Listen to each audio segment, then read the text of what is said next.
Olá pessoal, sejam bem-vindos ao canal. Se você ainda não é inscrito, se inscreva, já deixe o seu like, que o caso de hoje é aquele da Sharon Pryor.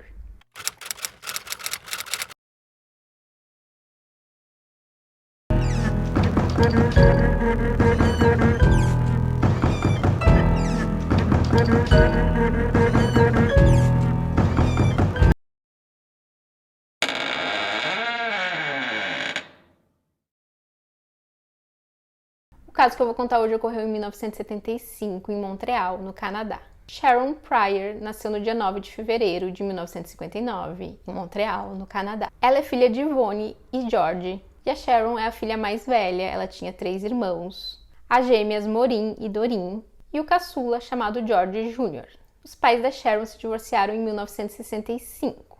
A Sharon foi descrita como uma menina tímida, mas muito carismática. Ela amava animais e pensava em ser veterinária. E na época do crime que eu vou contar hoje, ela estava com 16 anos de idade. No dia 29 de março de 1975, era a véspera da Páscoa, e a Sharon ela passou a tarde pintando alguns ovos de Páscoa. E já no final da tarde, ela perguntou à mãe se ela podia ir a uma pizzaria encontrar com algumas amigas. A Sharon ela costumava sair aos fins de semana com os amigos e ela tinha um horário para voltar para casa.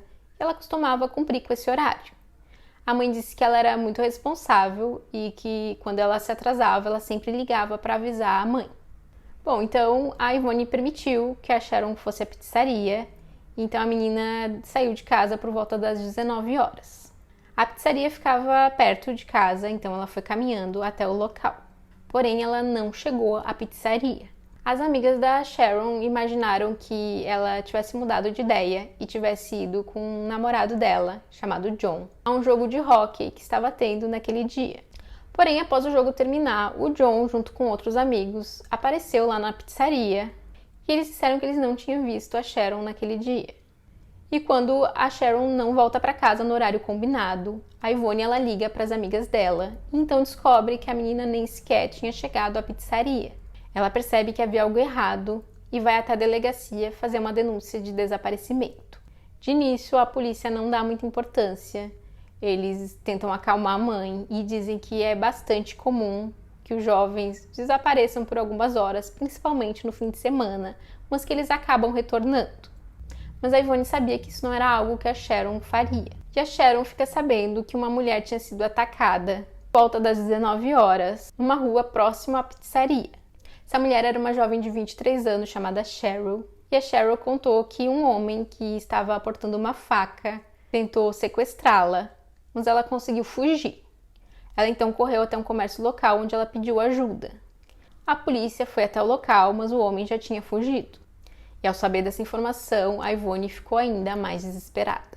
Já no dia 1º de abril, a Yvonne ela tinha acordado cedo e quando ela foi ler o jornal, ela viu uma foto do corpo de uma menina que tinha sido encontrada sem vida e ela percebeu imediatamente que se tratava da filha dela. O corpo havia sido encontrado numa cidade vizinha. Quando um apicultor percebeu que o cadeado do portão que ele tinha ali no apicuário estava aberto, ele sempre costumava fechar aquele portão à noite, então ele achou aquilo estranho e ele foi verificar e acabou encontrando o corpo da menina na neve. Ela estava despida da cintura para baixo, havia sido abusada e foi estrangulada. Havia alguns vestígios de cola no corpo dela que indicavam que ela tinha sido provavelmente amarrada com uma fita adesiva. Não haviam pegadas da Sharon até aquele local, não tinham pegadas ali na neve que pertencessem à menina, então imaginou-se que ela tinha sido carregada até lá, já que as únicas pegadas encontradas eram de um sapato tamanho 40, que não era o número que ela calçava. Porém, foi constatado que ela estava viva quando foi deixada ali naquele local. Isso porque havia alguma vegetação local que foi encontrada entre os dedos dela, o que indicaria que ela tentou se levantar, então ela se agarrou nessa vegetação, porém ela não conseguiu, então essa vegetação ficou presa entre os dedos nas mãos da menina. Também foi encontrado um rastro de sangue de um local onde haviam marcas de pneu, até o local onde estava o corpo da Sharon, o que indicava que possivelmente ela tinha sido agredida em outro local, talvez dentro do carro, e levada, carregada do carro até esse local onde o corpo acabou sendo encontrado. E uma camisa masculina também foi encontrada na cena do crime. E foi concluído que o horário que a Sharon perdeu a vida foi aproximadamente 20 horas antes do corpo ser encontrado, que indicava que ela tinha sido mantida refém por alguns dias. E a Yvonne foi quem ligou para a polícia para confirmar se o corpo pertencia à filha dela. Ela não foi informada pela polícia que eles tinham encontrado aquele corpo. E como ela não estava em condições de fazer o reconhecimento, o irmão dela foi até o local e ele confirmou que se tratava da Sharon. A polícia inicia uma investigação e ela interroga os amigos da Sharon e também o namorado, o John.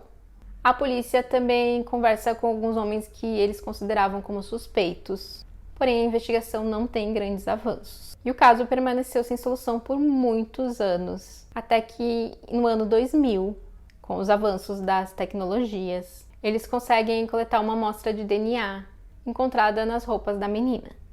Já em 2004, os investigadores fazem uma busca em uma garagem onde eles acreditavam que a Sharon podia ter sido mantida como refém, mas eles não conseguem encontrar nenhuma evidência disso.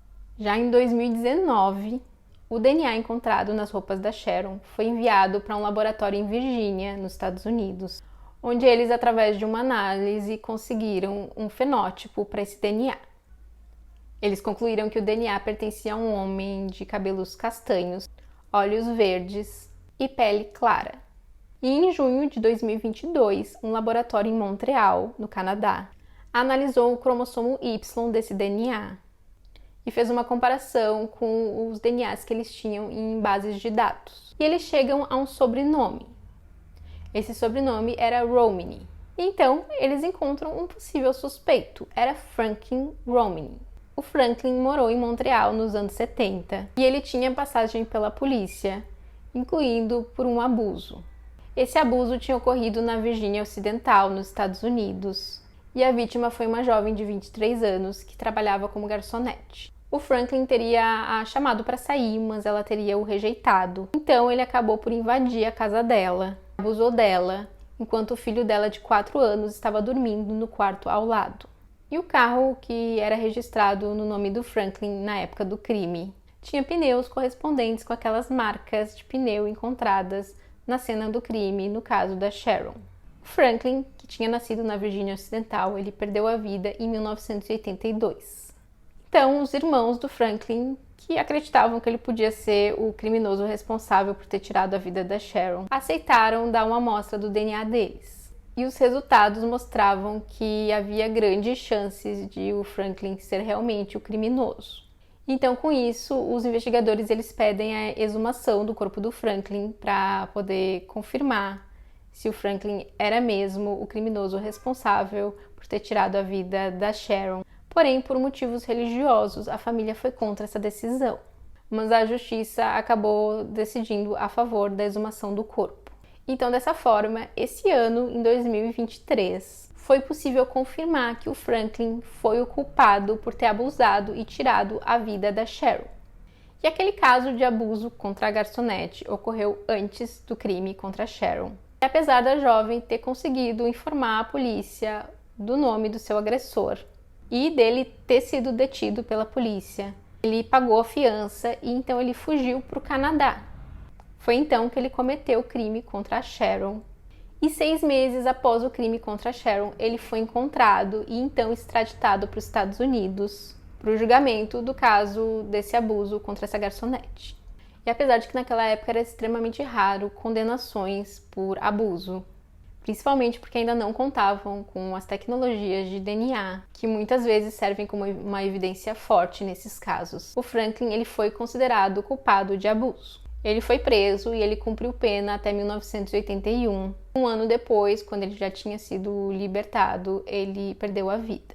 A Yvonne, a mãe da Sharon, que está com mais de 80 anos, e esperou por 48 anos o caso da filha ser resolvido, recebeu a notícia de que o criminoso tinha sido identificado, muito emocionada. A família também mencionou que essa tecnologia utilizada para solucionar o caso da Sharon com certeza traz muita esperança para outros casos que estão sem solução. E o Franklin também se parecia bastante com o retrato falado, feito por aquela primeira vítima que conseguiu fugir, que tinha sido atacada próximo à pizzaria. O que faz a gente acreditar que tinha sido o Franklin que tinha tentado sequestrar essa outra jovem. E como ela conseguiu fugir, pouco tempo depois ele encontrou com a Sharon e então conseguiu sequestrá-la e cometeu os demais crimes. E é isso, esse foi o caso de hoje. Eu espero que vocês tenham gostado do vídeo. Não esquece de se inscrever, deixar o seu like, compartilhar esse vídeo com alguém que você acha que pode gostar desse conteúdo, porque assim você ajuda muito o canal. E até o próximo vídeo.